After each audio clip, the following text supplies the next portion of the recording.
নমস্কার বন্ধু, আমার চ্যানেলে সকলকে জানাচ্ছি স্বাগতম। আশা করি সবাই ভালো আছেন এবং আমিও ভালো আছি। এখন সোনুকে এই যে দিতে যাব, রেডি হয়ে গেছে সোনু। ছাতু শরবত খেয়ে নিয়েছে, সেখানে আবার কি এই যে বই নাকি ভুলে গেছিলো, আবার আনতে গেছে। কারণ আজকেও সে 11টা-12টার সময় আসবে। স্যার আজকেও পড়াবে নাকি, ম্যাডামের কাছ থেকে পড়া হয়ে গেলে আবার স্যার পড়াবে। তো সকালবেলা সমস্ত কাজ কমপ্লিট। ওদিকে ভাতটাও বসিয়ে দিয়েছি আর একদিকে ডাল বসিয়ে দিয়েছি, ভাতে দিয়ে দিয়েছি আলু। তো আজকে আমাদের হচ্ছে বৃহস্পতিবার, আজকে নিরামিষ। ডাল, আলু ভাতে আর শাক ভাজা হবে। আর ভোর 4টে থেকে কারেন্ট কেটে দিয়েছে। শাকটা বেছে এখানে এইভাবেই আমি সব ধুয়ে রেখে দিয়েছি, তারপরে একটা থালা উড় করে দিয়েছি, কারণ সেই টিকটিকি প্রচণ্ড পরিমাণে আছে। কোথায় কখন তারপরে পটি করে দিলে আমার শাকটাই পুরো বরবাদ হয়ে যাবে। এই যে একদিকে ডাল, একদিকে ভাত বসিয়েছি, ভাতের মধ্যে দিয়েছি আলু। এখন যাব সোনুকে দিয়ে আসবো টিউশনে, এসে তারপরে এদিকে রান্নাটা দেখব। 4টে থেকেই ভোর 3:55 থেকেই কারেন্টটা নেই, চলে গেছে, কেটে দিয়েছে। কখন আসবে যে ভগবান জানে। তবুও ভাগ্যিস রাত্রিবেলা কাটে। সোনু দিব্যি ঘুমিয়ে নিয়েছে।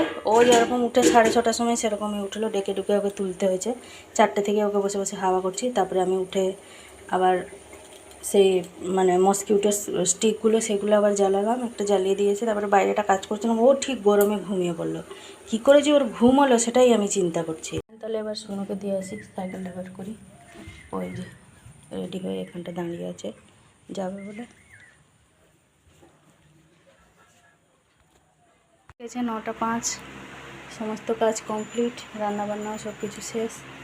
একটুখানি এই যে বসেছিলাম, চুলটা শুকনো করছি। মা গেছে দোকানে, সোনুর জন্য একটা হ্যাপি বিস্কুট প্যাকেট আনবে আর মনে কুরকুরে কিনলে যা কিছু একটা নিয়ে আসবে বলে গেছে সোনু সকালবেলা। ওকে তারপরে আমি এখন দিতে যাব। যেহেতু আজকে আজকেও 11টা-12টা পর্যন্ত থাকবে, সেই তো ছাতু শরবতকে একেবারে থেকে গেছিলো। বলছিল মা প্রচণ্ড পরিমাণে খিদে পেয়ে গেছিলো, প্রচুর খিদে পেয়ে গেছিলো, সেই জন্য মা গেছে দোকানে। এই যে এইগুলো রান্না হয়েছে, ডাল, আলু ভাতে, এই যে কলমি শাক ভাজা। এগুলো হচ্ছে আমাদের আজকে দুপুরে লাঞ্চের মেনু। এই যে কাজ বাজ শেষ করে বসে পড়েছি এখানে পাখার সামনে, একটুখানি বসি, তারপরে সোনুকে দিতে যাব। মা আসুক দোকান থেকে, তারপরে যাব। 12টা-11টা পর্যন্ত 11টা-12টা পর্যন্ত ক্লাস হওয়ার কথা ছিল। বাদ সন্ধ্যে 10টার সময় ছুটি হয়ে গেছে, আমি গেছিলাম আনতে। এখন বেজে গেছে 10:30 মতন।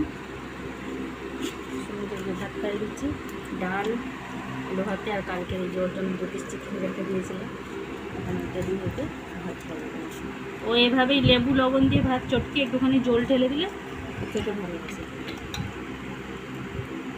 এই যে দেখুন 3:45 বাজে, আর এখন আমি সোনুকে এই যে 2টো মুড়ি খাইয়ে দিচ্ছি, আলু সিদ্ধ আর একটুখানি চানাচুর নিয়েছি। ওর 4:30টার সময় পড়া আছে,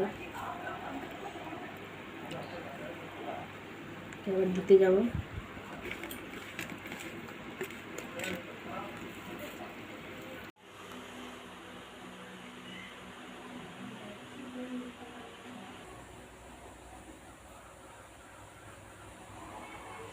বেজে গেছে 5:30টার মতন।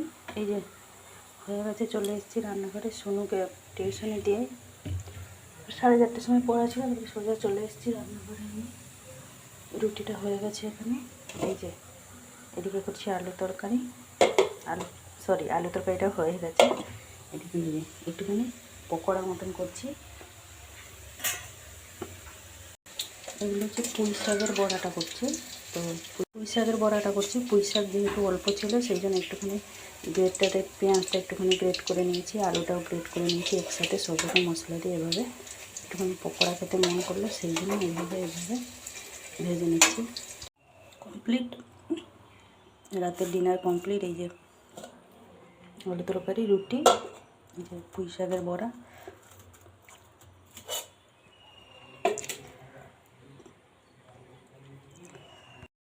গরম দিনে রান্নাবান্নার কাজটা হচ্ছে যেন সব থেকে বড়।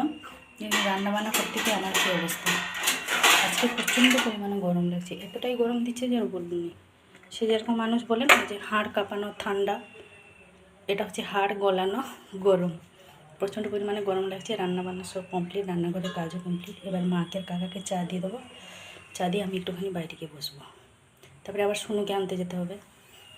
জলগুলো ভরে রেখেছি গাটা ধোবো বলে, তারপরে সন্ধে দেবো। চলুন তাহলে এবার বাইরে চলে যাই। আর যদি 1 মিনিটও এখানে থাকি মনে হচ্ছে আমারই এখানে সানস্ট্রোক না হোক মুন স্ট্রোক অবশ্যই হয়ে যাবে। চলুন তাহলে বাইরে চলে যাই এবার।